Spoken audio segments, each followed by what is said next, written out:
नारायण की जंघा से उर्वशी की उत्पत्ति मानी जाती है। पद्म पुराण के अनुसार कामदेव के ऊरु से इसका जन्म हुआ था। श्रीमद् भागवत के अनुसार यह स्वर्ग की सर्वसुंदर अप्सरा थी।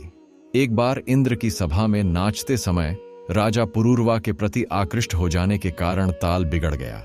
इस अपराध के कारण इंद्र ने रुष्ट होकर मृत्युलोक में रहने का अभिशाप दे दिया। मृत्युलोक में उर्वशी ने पुरूरवा को अपना पति चुना, किंतु शर्त यह रखी कि यदि वह पुरु को नग्न अवस्था में देख ले या पुरूरवा उसकी इच्छा के प्रतिकूल समागम करे अथवा उसके 2 भेष स्थानांतरित कर दिए जाए तो वह उनसे संबंध विच्छेद कर स्वर्गलोक जाने के लिए स्वतंत्र हो जाएगी। उर्वशी और पुरूरवा बहुत समय तक पति पत्नी के रूप में साथ साथ रहे। इनके 9 पुत्र आयु, अमावसु, विश्वायु, श्रुतायु, दृढ़ायु, शतायु आदि उत्पन्न हुए। दीर्घ अवधि बीतने पर गंधर्वों को उर्वशी की अनुपस्थिति अप्रिय प्रतीत होने लगी। गंधर्वों ने विश्वावसु को उर्वशी के मेष चुराने के लिए भेजा। जिस समय विश्वावसु मेष चुरा रहा था उस समय पुरूरवा नग्नावस्था में थे।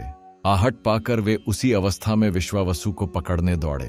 अवसर से लाभ उठाकर गंधर्वों ने उसी समय प्रकाश कर दिया, जिससे उर्वशी ने पुरूरवा को नग्न देख लिया। आरोपित प्रतिबंधों के टूट जाने पर उर्वशी शाप से मुक्त हो गई और पुरूरवा को छोड़कर स्वर्गलोक चली गई। महाभारत की एक कथा के अनुसार सुरलोक की सर्वश्रेष्ठ नर्तकी उर्वशी को इंद्र बहुत चाहते थे।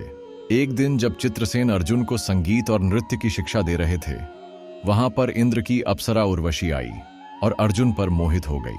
अवसर पाकर उर्वशी ने अर्जुन से कहा, हे अर्जुन, आपको देखकर मेरी काम वासना जागृत हो गई है, अतः आप कृपया मेरे साथ विहार करके मेरी काम वासना को शांत करें। उर्वशी के वचन सुनकर अर्जुन बोले, हे देवी, हमारे पूर्वज ने आपसे विवाह करके हमारे वंश का गौरव बढ़ाया था, अतः पुरुवंश की जननी होने के नाते आप हमारी माता के तुल्य हैं। देवी, मैं आपको प्रणाम करता हूं। अर्जुन की बातों से उर्वशी के मन में बड़ा क्षोभ उत्पन्न हुआ और उसने अर्जुन से कहा, तुमने नपुंसकों जैसे वचन कहे हैं, अतः मैं तुम्हें शाप देती हूं कि तुम 1 वर्ष तक पुंसत्वहीन रहोगे। इतना कहकर उर्वशी वहां से चली गई। जब इंद्र को इस घटना के विषय में झांत हुआ तो वे अर्जुन से बोले, वत्स, तुमने जो व्यवहार किया है वह तुम्हारे योग्य ही था। उर्वशी का यह शाप भी भगवान की इच्छा थी। यह शाप तुम्हारे अज्ञातवास के समय काम आएगा। अपने 1 वर्ष के अज्ञातवास के समय ही तुम पुंसत्वहीन रहोगे और अज्ञातवास पूर्ण होने पर तुम्हें पुनः पुंसत्व की प्राप्ति हो जाएगी। उर्वशी और अर्जुन की कहानी यहीं समाप्त नहीं होती। अर्जुन के शाप को स्वीकार करने के बाद उर्वशी को अपनी गलती का एहसास हुआ। उसने महसूस किया कि अर्जुन का निर्णय उनके उच्च नैतिक मूल्यों और आदर्शों का प्रतीक था। उर्वशी ने इंद्र से अर्जुन के शाप को कम करने की प्रार्थना की, लेकिन इंद्र ने कहा कि शाप को बदला नहीं जा सकता, हालांकि यह अर्जुन के लिए एक वरदान साबित होगा। इस बीच अर्जुन ने अपने वनवास के दौरान इस शाप का उपयोग किया। जब पांडवों को अज्ञातवास में रहना पड़ा तो अर्जुन ने बृहन्नला का रूप धारण किया और विराट नगर के राजा विराट के महल में एक नर्तक और संगीत शिक्षक के रूप में सेवा की।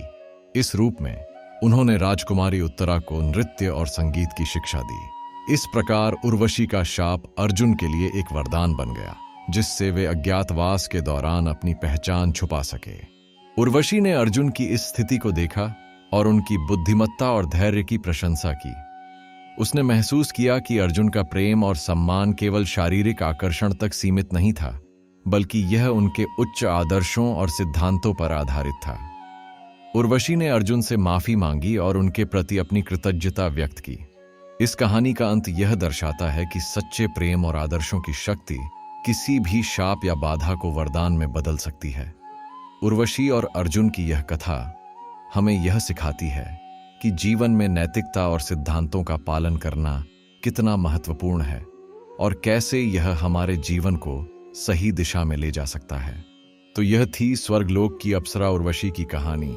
ऐसी और भी कहानी हमारे चैनल पर उपलब्ध है, जिन्हें आप फ्री में देख सकते हैं। धन्यवाद। हरे कृष्ण।